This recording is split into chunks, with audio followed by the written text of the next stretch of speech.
بھائی ابراہیم کے فضائل بڑھتے گئے, فضائل جب کمال پہ پہنچے تو امام بنے, علی کی فضیلت جب سنو شروع ہوئی تو امام بنے.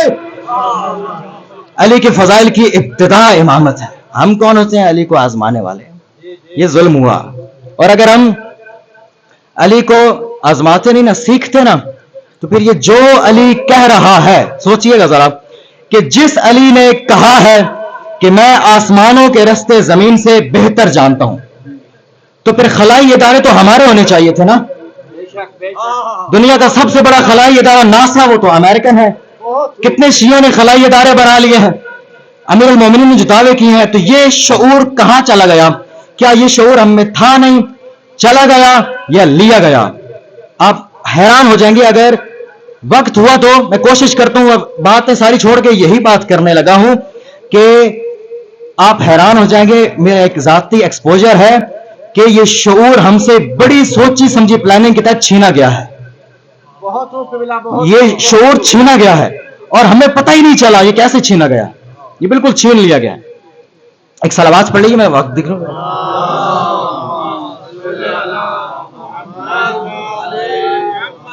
ہاں ٹھیک, میں بس ساری باتیں چھوڑ رہا ہوں, میں آخر پہ آتا ہوں کہ آپ سوچ بھی نہیں سکتے کہ ہمارے ساتھ ہوا کیا ہے. ایک وقت تھا کہ یہ جو دنیا کی سپر پاورز ہیں, یہ جو دنیا کی طاقتیں ہیں, تین بڑی طاقتیں, امریکہ, رشیا, برطانیہ, یہ تین بڑی طاقتیں تھیں. اور یہ ٹیبل پہ سامنے دنیا کا نقشہ رکھ کے بیٹھی ہوئی, یعنی کہ تین ہی طاقتیں ہیں اور یہ پوری دنیا ان کے سامنے ہے اور یہ دنیا کو بانٹ رہے ہیں. یہ تمہارا, یہ تمہارا, یہ تمہارا, یہ دنیا کو تقسیم کر رہے ہیں. یعنی کہ ان تین طاقتوں نے دنیا کو لڑوایا, دنیا کو بانٹا اور دنیا کو کمزور کیا. ملتوں کو لڑوایا, قوموں کو لڑوایا, قوموں کو کمزور کیا, قوموں کو کمزور کیا, قوموں کو شکست دی اور قوموں کو جکڑ دیا, ان کا شعور چھین لیا, ان کو ذہنی غلام بنا لیا. پوری دنیا کی قوموں کو انہوں نے ذہنی غلام بنا لیا. نہیں ہاتھ آئی اگر ان کے تو ایک شیعہ قوم ہاتھ نہ آئی. توجہ رکھیے گا, شیعہ قوم ان کے ہاتھ نہیں آئی. اب یہ بالکل کوئی رٹا رٹایا واقعہ نہیں ہے, آپ مجھ سے حوالہ نہیں مانگ سکتے, کیونکہ یہ جو میں نے آج کے دور کے شیعوں کی حالت دیکھی ہے نا, جو اس پر آشوب دور میں جو میں نے حال دیکھا ہے نا, یہ میرا ذاتی تجزیہ ہے. یہ میرا ذاتی تجزیہ, آپ انکار کر سکتے ہیں, لیکن اگر پوری بات سنیں گے نا تو میرے خیال انکار کرنے لائق رہیں گی نہیں. توجہ ہے, پریشان ہو رہے ہیں نا؟ ہاں ہو رہے ہیں. امیر المؤمنین ان لوگوں نے جب دیکھا کہ یار شیعہ قوم کیوں ہاتھ نہیں آتی, تو بتاؤں کیوں ہاتھ نہیں آتی, کیونکہ انہوں نے شیعہ کو جس طریقے سے ہرانے کی کوشش کی نا, تو وہ لوگ اس نتیجے پہ پہنچے کہ یار کچھ ہستیاں ایسی ہیں جن سے یہ زندگی گزارنے کے طریقے سیکھتے ہیں. انہوں نے اس قوم کو جنگ میں ہرانے کی کوشش کی, شیعوں کو جنگ میں ہرانے کی کوشش کی. انہوں نے لڑنا علی سے سیکھا تھا, یہاں خاموشی نہیں بنتی تھی, شیعہ کو جنگ میں نہیں ہرا سکے. انہوں نے اس قوم کو ٹارچر کرنے کی کوشش کی, اس قوم کو فساد میں ڈالنے کی کوشش کی. اس قوم نے خاموش ہو گئے, انہوں نے اس قوم کو فساد میں ڈالنے کی کوشش کی. اس قوم نے فساد میں خاموش رہنا امام حسن سے سیکھا تھا. انہوں نے شیعوں کو جزاک اللہ, انہوں نے شیعوں کو قتل کرنے کی کوشش کی. اس قوم نے مر کے زندہ رہنا حسین سے سیکھا.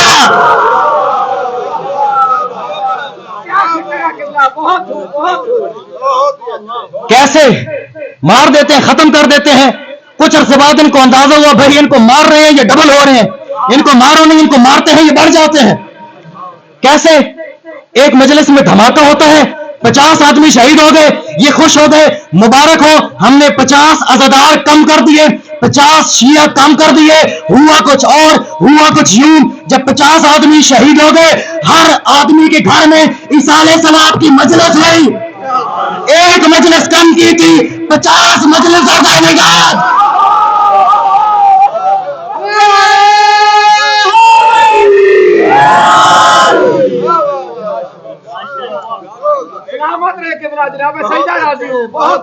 آپ جیتے رہے.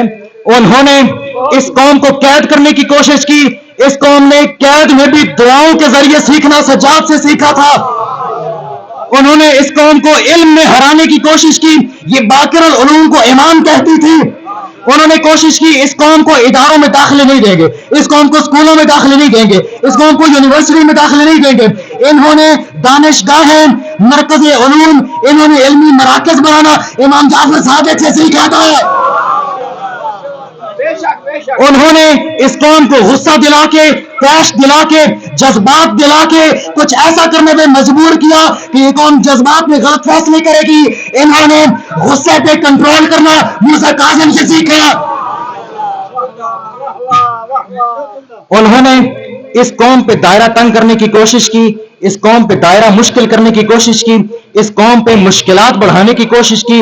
ان کو مالی حوالے سے تنگ کریں گے, ان کو ہر حوالے سے گھیریں گے, ان کو سہولیات کے حوالے سے گھیریں گے. اس قوم نے ہر حالت میں خدا پہ راضی رکھنا, خدا پہ راضی رہنا امام رضا سے سیکھا. انہوں نے اس قوم کے درمیان بہت سی خراب چیزوں کو ڈال کے, اس قوم کے درمیان بےہودگی کو لا کے, اس قوم کے درمیان لہو و لعب کو ڈال کے اس قوم کا تقویٰ خراب کرنے کی کوشش کی. انہوں نے متقی رہنا امام نقی سے, امام تقی سے سیکھا تھا. انہوں نے متقی رہنا امام تقی سے سیکھا تھا. انہوں نے اس قوم میں خرابیاں پیدا کر کے اس قوم کو نجاستوں میں گھیرنے کی کوشش کی. انہوں نے پاک و پاکیزہ رہنا امام نقی سے سیکھا تھا. انہوں نے اس قوم کا روب و دبدبہ کم کرنے کی کوشش کی, لیکن اس قوم میں امام حسن عسکری کی ہیبت کی جھلک نظر آتی تھی.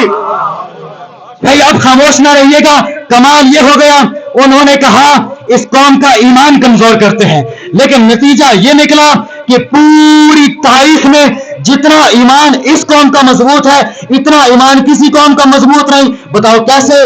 کہا وہ ایسے کیونکہ حضرت موسیٰ سالوں کی محنت کر کے, کئی سال کی محنت کر کے ایک قوم تیار کرتے ہیں, قوم کو لے آتے ہیں غار طور کے پاس, کوہ طور کے پاس قوم لے آتے ہیں, پھر کہتے ہیں یہاں رکو, میں 30 دن کے بعد واپس آؤں گا.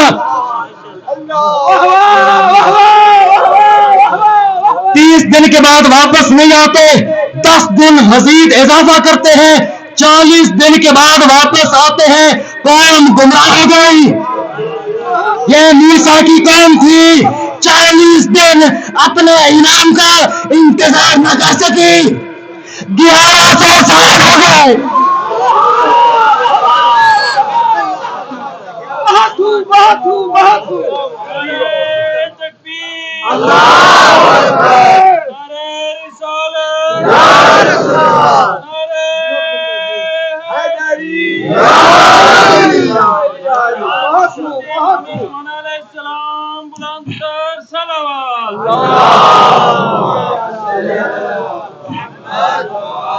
اجازت ہے نا بات پوری کر لوں؟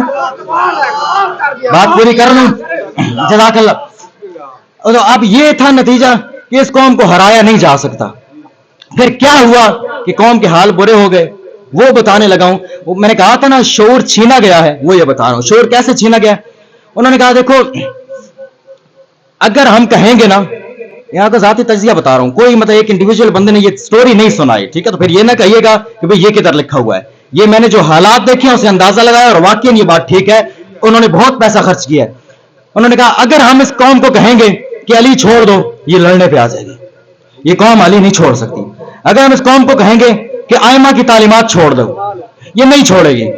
اور اگر ہم کوئی اور بندہ بھیجیں گے جو ان کو کہے کہ بھئی یہ تعلیمات غلط ہیں, ان ائمہ سے کچھ نہ سیکھو, تو یہ اس بندے کو مار ڈالیں گے. تو کچھ ایسا کیا جائے کہ یہ شخصیات کے ساتھ تو رہے, 12 امام ہیں, 14 معصوم ہیں, کچھ ایسا کیا جائے یہ شخصیات کے ساتھ تو رہے مگر تعلیمات سے دور ہو جائے. آج وہی ہوا, اس کی وضاحت کروں گا. اب میں اسی سلسلے کو جاری رکھوں. کچھ ایسا کیا جائے کہ یہ شخصیات کے ساتھ رہیں, تعلیمات سے دور ہو جائیں. پھر یہ ہوگا کہ یہ لوگ ہستیوں کو مانیں گے تو صحیح, مگر ان کو پتہ نہیں ہوگا کہ انہوں نے کہا کیا. یعنی کہ میں الفاظ بدل دوں. انہوں نے کہا کچھ ایسا کیا جائے کہ علی یہاں سے نکل کے ان کی زبانوں تک محدود رہ جائے.